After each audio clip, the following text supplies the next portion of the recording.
નમસ્કાર સર. આધુનિક ભારતના માનનીય પ્રધાનમંત્રી શ્રી, હું અંબાજીથી सीआरसी कोऑर्डिनेटर जयेशभाई पटेल आपके समक्ष उपस्थित हुआ हूँ. बताइए, अपना अनुभव बताइए। सर इस मेरा व्यवस्था बहुत के कारण जिन जिन सर, स्कूलों मेरा- में आपको कोऑर्डिनेट करना होता होगा, वहाँ एक्सपीरियंस क्या आ रहा है, रिस्पांस क्या आ रहा है? सर बहुत बढ़िया रिस्पांस है. इस नई टेक्नोलॉजी से सर मुझे भी बहुत फायदा हुआ है. कैसे मैं आपको बता सकता हूँ कि पहले क्या हुआ था सर, पेपरलेस कामगिरी नहीं थी तो उसको बहुत टाइम उसमें जाता था. पेपर लिखने में जो फॉर्म जो हम स्कूल की मुलाकात करते थे ना, वहीं पे फॉर्म भरने में ही ज़्यादा समय लगता था. अब क्या हुआ है, राज्य सरकार की तरफ से हमको एक टैबलेट दिया गया है. उसमें स्कूल मॉनिटरिंग ऐप डाली गई है. उस ऐप में विद्या समीक्षा केंद्र से एक टूर डायरी जनरेट होती है. उस टूर डायरी की मुताबिक हमें स्कूल में जाना होता है. अब सर क्या है कि स्कूल में जाते ही समय हम विद्या समीक्षा केंद्र से ऑनलाइन अटेंडेंस हमारे टैबलेट में शो करती है.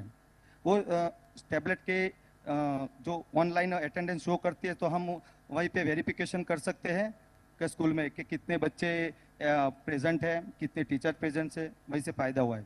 और सर क्या मैं बताऊं कि जब हम वर्गखंड ऑब्जर्वेशन करते हैं तो विद्या समीक्षा केंद्र से लाइव वीडियो कॉल भी आता है. वहीं से भी तज्ञ हमको मार्गदर्शन करते हैं. वहीं पे वो स्कूल क्लास ऑब्जर्वेशन भी करते हैं और हमको मार्गदर्शन भी करते हैं. अच्छा, मान लीजिए मैं इसमें एक और विषय जोड़ने की कोशिश करूं, तो ये आप लोग मुझे गाइड कीजिए कि संभव होगा क्या, क्योंकि आप लोग पिछले 2 साल से इसके साथ माथापच्ची कर रहे हैं, तो आपको ध्यान में आया होगा. हम लोग पोषण अभियान चला रहे हैं. पोषण अभियान के संबंध में ही मानो अपन ऐसा ही चार्ट बना दें हाँ सर.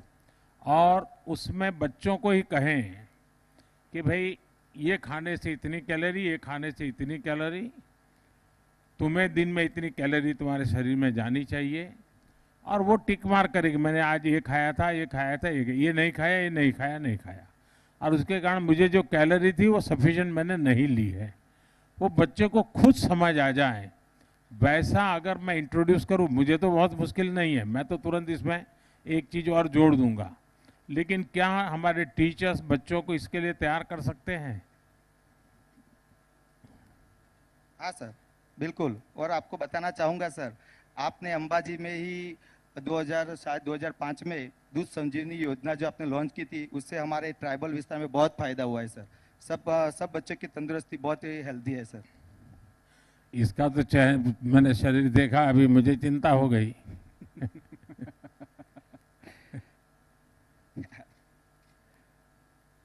सब बच्चे वो योजना से बहुत खुश है सर. तो आप पूछ सकते हैं सर. दूध संजीवनी उसको नहीं पहुंच रही है क्या?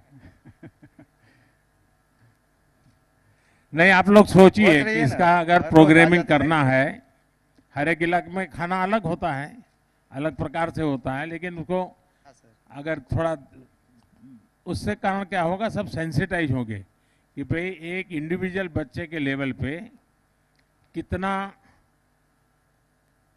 कैलोरी की ज़रूरत है, किस उम्र में क्या ज़रूरत है, उसका वेट इतना है तो क्या चाहिए. अगर हम उसका एक चार्ट बना दें और वीकली उसको भरने की एक व्यवस्था बनाएं तो शायद बहुत अच्छा हो सकता है.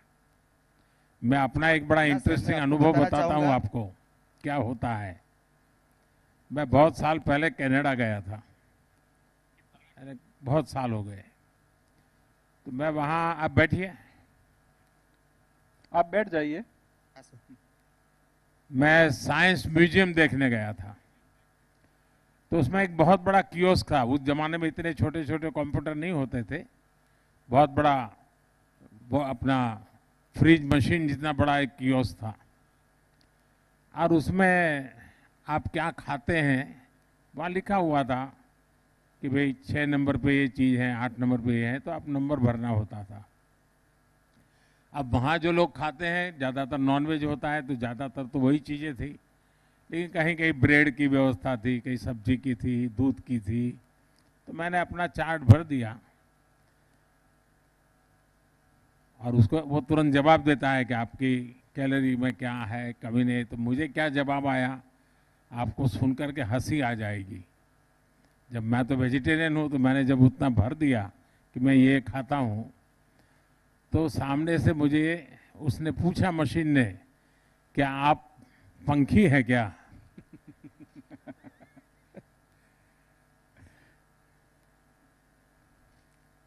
तो अगर मैं ये अगर आप लोगों के लिए दे दूं, नहीं, आप लोग सोचिए, सारे जो कोऑर्डिनेटर्स वगैरह हैं, प्रिंसिपल हैं, सोचें, और एक अगर प्रोग्रामिंग कर सकते हैं तो आप जरूर सोचिए।